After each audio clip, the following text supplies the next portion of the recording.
तो जय हिंद आप सभी को, जय श्री राधे राधे। तो जैसा कि मालूम है हम लोग का साउथ इंडियन का हिस्ट्री का क्लास चल रहा है और हम लोग क्या पढ़े हैं, तो हम लोग चालुक्य वंश के बारे में पढ़ रहे थे। ठीक है, तो आज हम लोग पढ़ने वाले हैं बेंगई चालुक्य वंश के बारे में और पल्लव वंश के बारे में। और इससे पहले आपको वातापी के चालुक्य और कल्याणी के चालुक्य ये दोनों पढ़ा दिया गया है।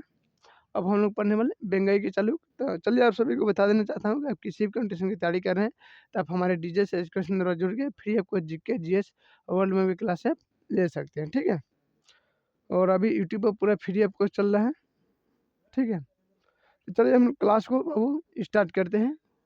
तो हम लोग क्या पढ़ने जा रहे हैं, बेंगई चालुक्य वंश। ठीक है, देखिए इस चालुक्य की सबसे कमजोर शाखा थे। आप देखें कि 3 चालुक्य थे, वातापी के चालुक्य, कल्याणी के चालुक्य और बेंगई के चालुक्य। तो ये जो 3 शाखाएं हैं, इन तीनों में सबसे कमजोर जो शाखा है वो आप देखिएगा बेंगई चालुक्य वंश। ठीक है, जो आंध्र प्रदेश के बेंगी क्षेत्र में ये था। ठीक है, आंध्र प्रदेश में एक जगह है बेंगे, वहाँ पे ये चालुक्य वंश का उदय हुआ था, इसलिए इसे बेंगई चालुक्य कहा जाता है। इस वंश का संस्थापक विष्णुवर्धन था। इस वंश में कोई प्रतापी शासक नहीं हुए। ठीक है, बाकी इस वंश का एक देखिएगा कि सबसे योग्य शासक आप कह लीजिए उसी में से, तो विजय द्वितीय जो तृतीय थे वो थोड़ा योग्य शासक निकले। इसके बाद कमजोर पड़ते पड़ते चालुक्य वंश का हुआ पतन की ओर रवाना अग्रसर हो गया। अब हम लोग पढ़ते हैं बाबू पल्लव वंश के बारे में। देखिए जितना आपको इम्पोर्टेंट आपके एग्जाम से होगा, ठीक है, वो आपको बता दिया जाएगा। अगर आपको इतिहासकार बनना है या लेखक बनना है तो आपको पुस्तक निकाल कर दिन रात पढ़िए, कोई दिक्कत नहीं। बस समझ रहा है, लेकिन हाँ जितना आपको इम्पोर्टेंट आपको एग्जाम से लिहाज से है वो आपको बता दिया जाता है। अब हम लोग पढ़ते हैं बाबू पल्लव वंश के बारे में। ठीक है, पल्लव वंश देखिए इस वंश का राजधानी आपको कांची मिलेगा। कहाँ मिलेगा, कांची आपको देखने को मिलेगा। इस वंश का राजधानी जो पल्लव वंश का राजधानी, इस वंश का जो कि संस्थापक आप देखिएगा पल्लव वंश का, उनका नाम था सिंह विष्णु। क्या था, सिंह विष्णु थे, जो कि पल्लव वंश के क्या के संस्थापक रहे।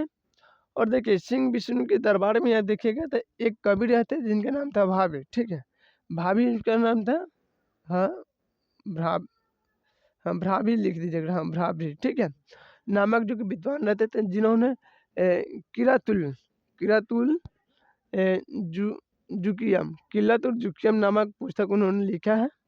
कौन, भाविक नामक जो कि विद्वान थे, इन्होंने किरातुल जुकियम नामक पुस्तक लिखा है। और इस वंश का जो कि अगला शासक देखेगा तब महेंद्र वामन रहे। ठीक है, कौन था, महेंद्र वामन रहे। ठीक है, हाँ देखिए इसके समय में पुनः देखिएगा कि पुलकेशिन द्वितीय ने आक्रमण किया था महेंद्र वामन के समय में। तो आक्रमण किया, किंतु पुलकेशिन द्वितीय को नरसिंह वामन ने क्या किया, उन्होंने मार दिया, यानी पराजित करके हत्या कर दिया। ठीक है, और इसकी राजधानी जो वातापी थी, पुलकेशिन द्वितीय का राजधानी देखिए वातापी। वातापी को जीत के नरसिंह वामन ने वातापी कोड का क्या किया, उन्होंने उपाधि धारण कर लिया ना। हाँ ठीक है, अरे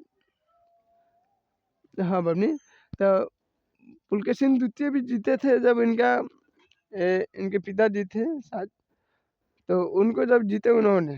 ठीक है, पुलकेशिन द्वितीय ने तो चढ़ते चढ़ते कांची तक लेके आए थे, तो उनके पिता की हत्या करके क्या किया उन्होंने, कांची कोट के उपाधि धारण किया था। कौन, पुलकेशिन द्वितीय।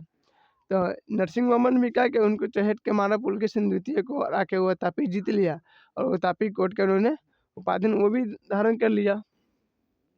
देखिएगा इस वंश का जो कि अगला शासक था नरसिंह वर्मन द्वितीय था। कौन था, इसे नरसिंह वर्मन वन जो पुलकेशिन द्वितीय के मारे, और ये थे नरसिंह वर्मन टू यानी दूसरा, जो इसके दरबार में ही दंडी, ठीक है, दंडी नामक जो कि विद्वान रहते थे, जिन्होंने 10 कुमार चरित्रम नामक पुस्तक लिखा है। क्या लिखा है, 10 कुमार चरित्रम जो कि पुस्तक उन्होंने लिखा है। कौन, दंडी नामक विद्वान ने।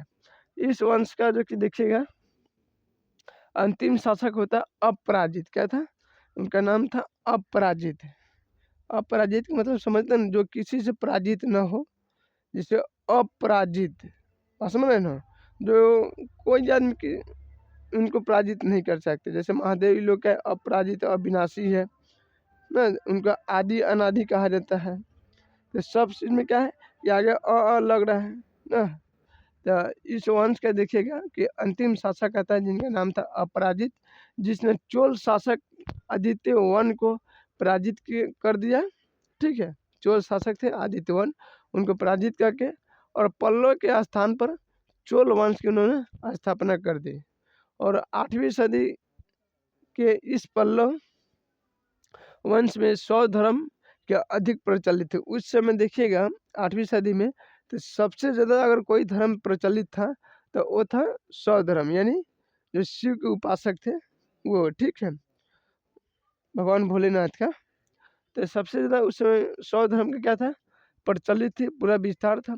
महेंद्र वर्मन क्या थे, संगीत प्रेमी थे। महेंद्र वर्मन जो थे बहुत बड़े संगीत प्रेमी थे। इन्होंने देखिएगा कि कृपाचार्य से भी संगीत का शिक्षा लिए थे। और नरसिंह वर्मन वन ने महाबलीपुरम, ठीक है, नरसिंह वर्मन वन की बात कर रहे हैं ये वाले, उन्होंने क्या किया था, तो महाबलीपुरम का एक मंदिर मिलेगा एक्सियम, ठीक है, एक्सियम मंदिर बनवाया था जिसे आप रथ मंदिर भी कहते हैं। और नरसिंह वर्मन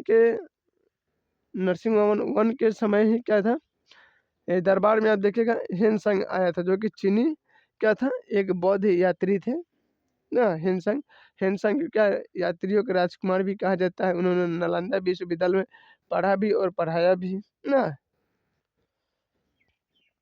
तो इनके समय नरसिंह वर्मन वन के समय ही क्या हुआ था, हिनसंग भारत आया था। ठीक है, और नरसिंह वर्मन द्वितीय ने कांची को कैलाश मंदिर बनवाया था, जो कि नरसिंह वर्मन द्वितीय जो देखिएगा कांची की क्या था, कैलाश मंदिर बनवाया था। और इन्हीं के नरसिंह वर्मन द्वितीय के समय ही देखिएगा तो विदेशी आक्रमण यानी अरब के आक्रमण जो थे भारत में होना शुरू हो गया। ठीक है, इतना तो समझ में आ गया आप लोग का। मौसम चेंज हो रहा है ना बबनी, तो इसलिए थोड़ा मियाज ठीक नहीं सबका। अभी देखे अमूमन बहुत लोग पड़े हुए हैं ना जी। चलो ठीक है, तो जय हिंद, आप सभी को जय श्री राधे राधे। फिर हम लोग मिलेंगे अगले नेक्स्ट क्लास में। तो आशा है कि आप लोग मन लगा के पढ़िए। और नेक्स्ट क्लास में हम लोग जो पढ़ने वाले हैं चोल वंश के बारे में पढ़ेंगे, जो कि 9वीं शताब्दी के चोल वंश के बारे में। ठीक है, तो चलिए ठीक है, आप लोग इसके नोट्स बना लीजिएगा। और क्लास कैसा लगा, जो कि आज का कंटेंट आपको अच्छा लगा तो अपना फीडबैक जो कि कमेंट में ज़रूर बताइएगा। और दूसरे जो आपका दोस्त हित होंगे उनको भी शेयर कीजिएगा कि अभी यूट्यूब पर क्या है, GS/GK world map Indian map की क्लास है, फ्री चल रहा है। ठीक है, और अभी तकरीबन फ्री ही अभी चलेगा। ठीक है, तो आपका जिसमें इंडियन मैप का क्लास हम लोग का ख़त्म है, वर्ल्ड मैप में आप देखिएगा एशिया महाद्वीप पढ़ा दिया गया है। और हम लोग का यूरोप महाद्वीप में हम लोग क्या किए थे अभी इंटर की, जिसमें आपको बाल्टिक देश ये सब पढ़ा दिया गया है। ठीक है, चलिए ठीक है बाबू, तो आप लोग अगर अभी तक क्लास नहीं देखे तो आप लोग जाके देख लीजिएगा।